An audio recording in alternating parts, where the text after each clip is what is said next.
You've probably heard for years, one of the most frustrating attacks against Bernie Sanders is he's not even a Democrat. You've heard that over and over and over again, but you've never heard it delivered in as hypocritical a fashion as you're about to. We're gonna show you a video, and this is a Democratic Congressman, Gregory Meeks. I want you to bear in mind as you watch this, that he has already come out and endorsed Michael Bloomberg.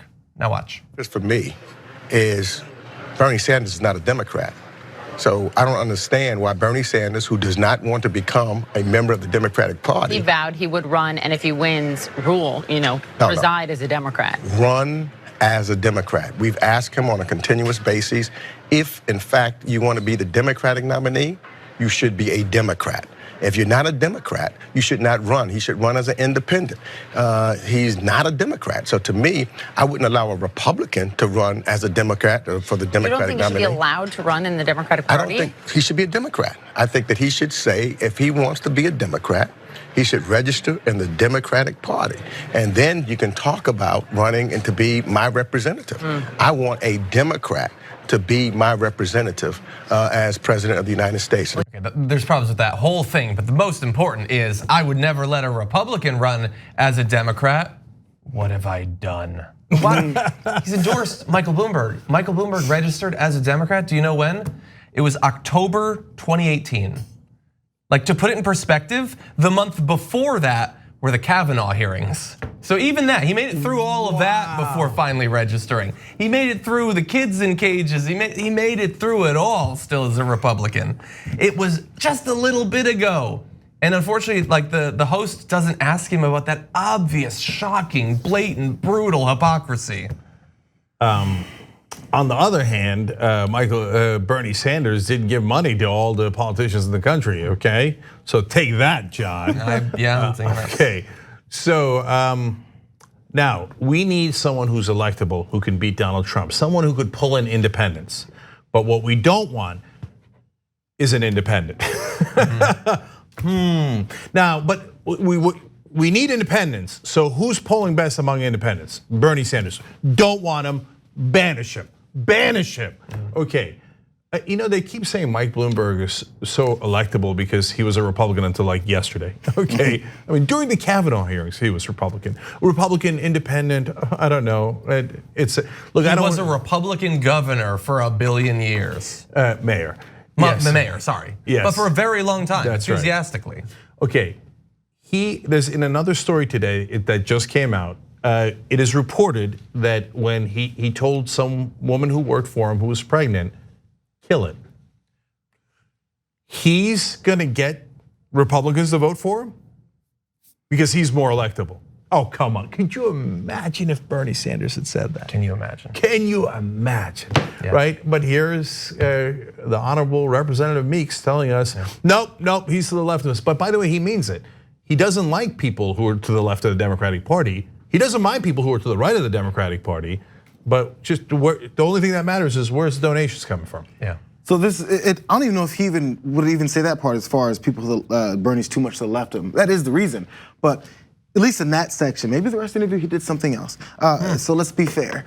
So the thing is, what he was concerned about in that clip was he's not a Democrat, he's an independent. He's not a Democrat, he's not a Democrat. We've asked him to be a Democrat, and he's not a Democrat. So if he's hung up strictly on a name, this is another follow-up potentially that he could have been asked as well is, okay, so what is it about what Bernie is proposing that is not democratic or doesn't match up with the Democratic Party if he's not democratic?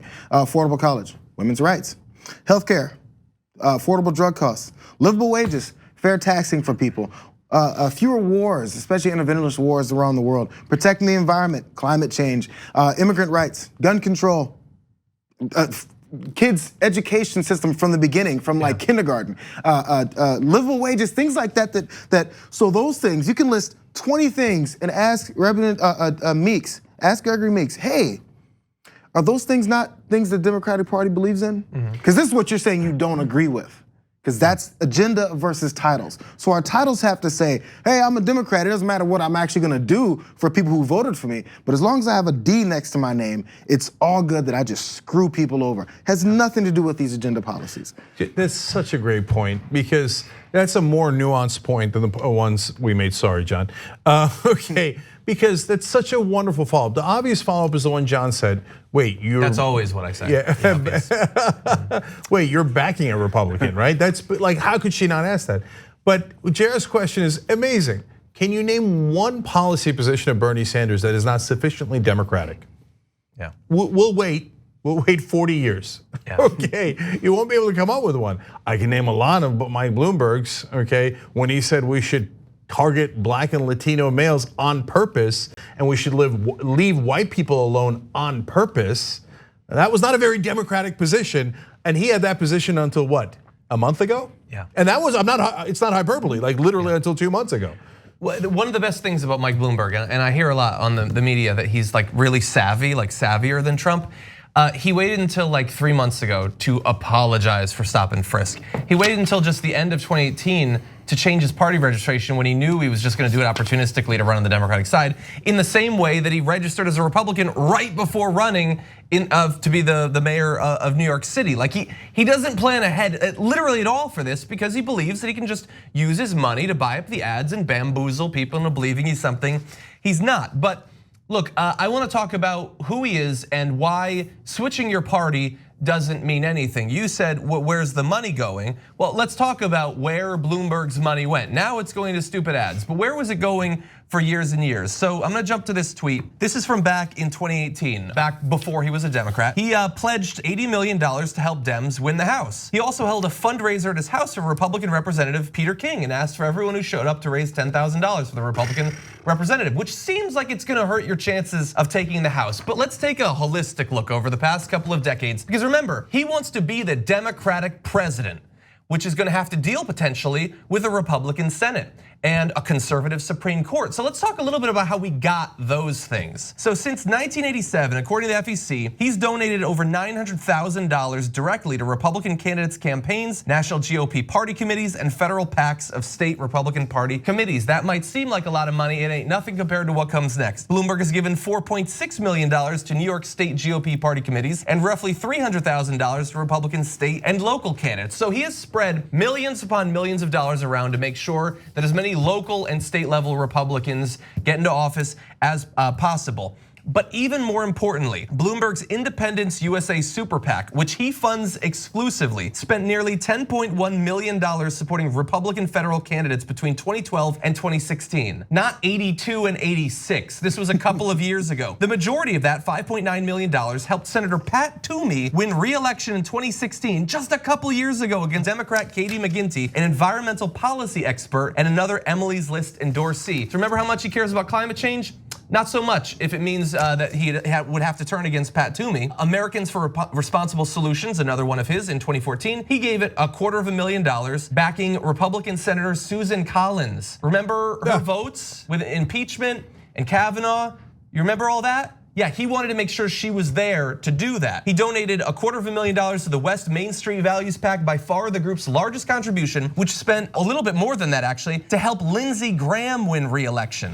It also spent 6 figures against Democratic Senator Tom Udall of New Mexico. And so all of these people, the toadiest of the toadies of Donald Trump, he helped them keep their seats. And in 2012, just a handful of years ago, he endorsed Republican Scott Brown in his Massachusetts Senate race against Senator Elizabeth Warren, who's now one of his primary opponents. So like, he helped get us in the situation we're in, a situation where if he hadn't done all of that, even with Donald Trump as president, we wouldn't have had a Senate that would be passing laws on his behalf, confirming horrendous Supreme Court justices on his behalf. And if he somehow, against all odds, becomes president, he will find it much harder to pass his agenda, except where it lines up with the Republican Party that he was a part of just a couple of years ago, because he worked so hard and spent so much money to give control over this country to the Republicans up until just a couple of years ago. So look, but he has a D next to his name now. Yeah. So look, recently I've learned what actually drives politicians even more than we realized. So we'll have conversations on air about progressive Democrats versus conservative Democrats. Well, that actually gives too much credit to politicians. That indicates that they care about policy at all. They actually don't. If progressive Democrats had more money that they were going to give to other Democrats, then they would all be progressive. They don't care. All they care about is, where's the money? And so Bloomberg tried to defeat a lot of these people and did defeat a lot of the other Democrats, But now Bloomberg's giving money to Democrats. So they're like, Yep. conservative, progressive. Oh, come on. What are you, children? Who cares? Yeah. Where's the check? Daddy Mike Bloomberg has the check. And Bernie doesn't. Bernie collects it $25 at a time. Do you know how hard that is? I don't want to do that. That's a pain. This guy's giving me a big fat check, so I endorse him and tell you that Bernie's not a real Democrat. And that's not just about Gregory Meeks, and it's not personal. I don't know the guy from Adam, okay?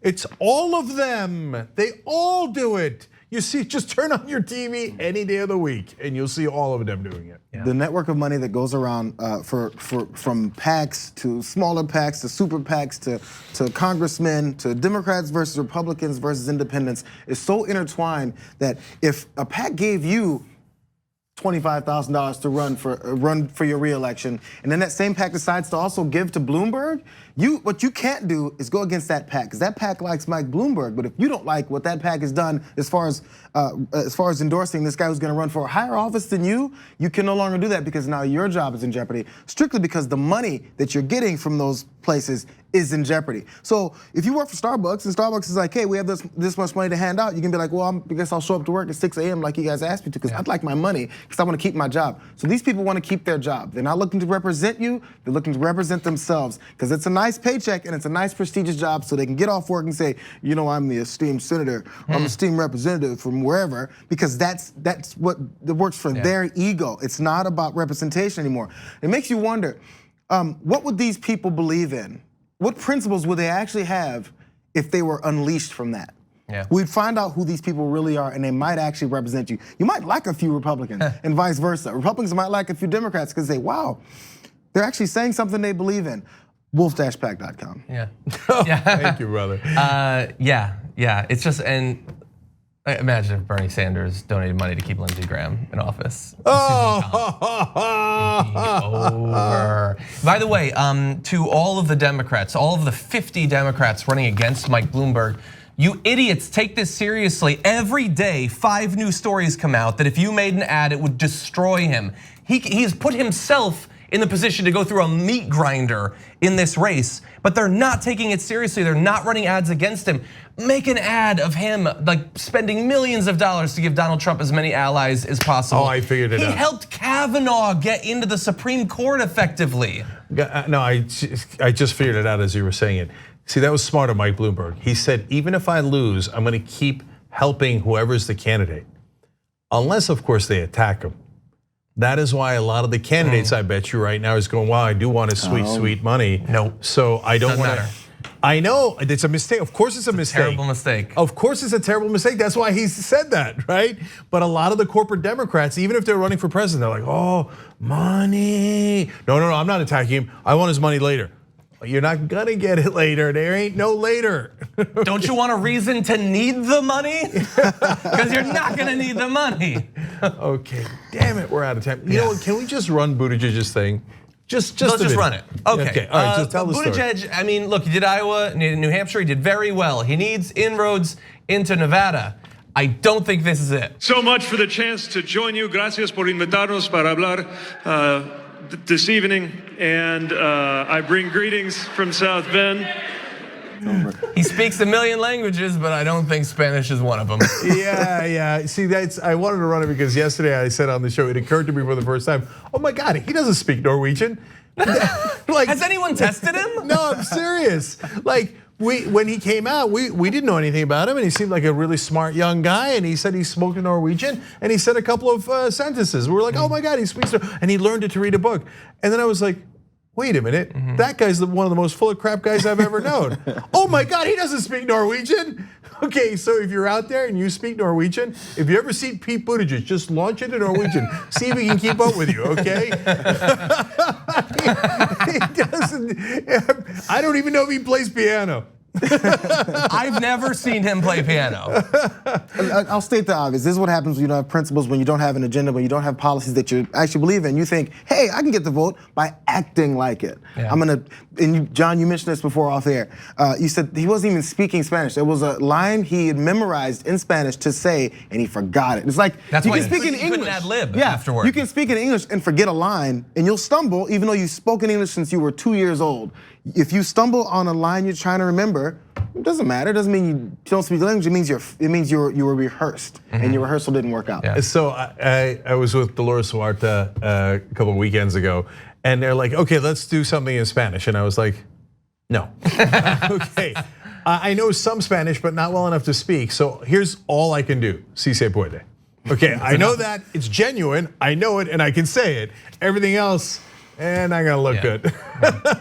but a guy like Buttigieg is like, of course, let me memorize it, and I'll tell everyone I speak Spanish. Exactly.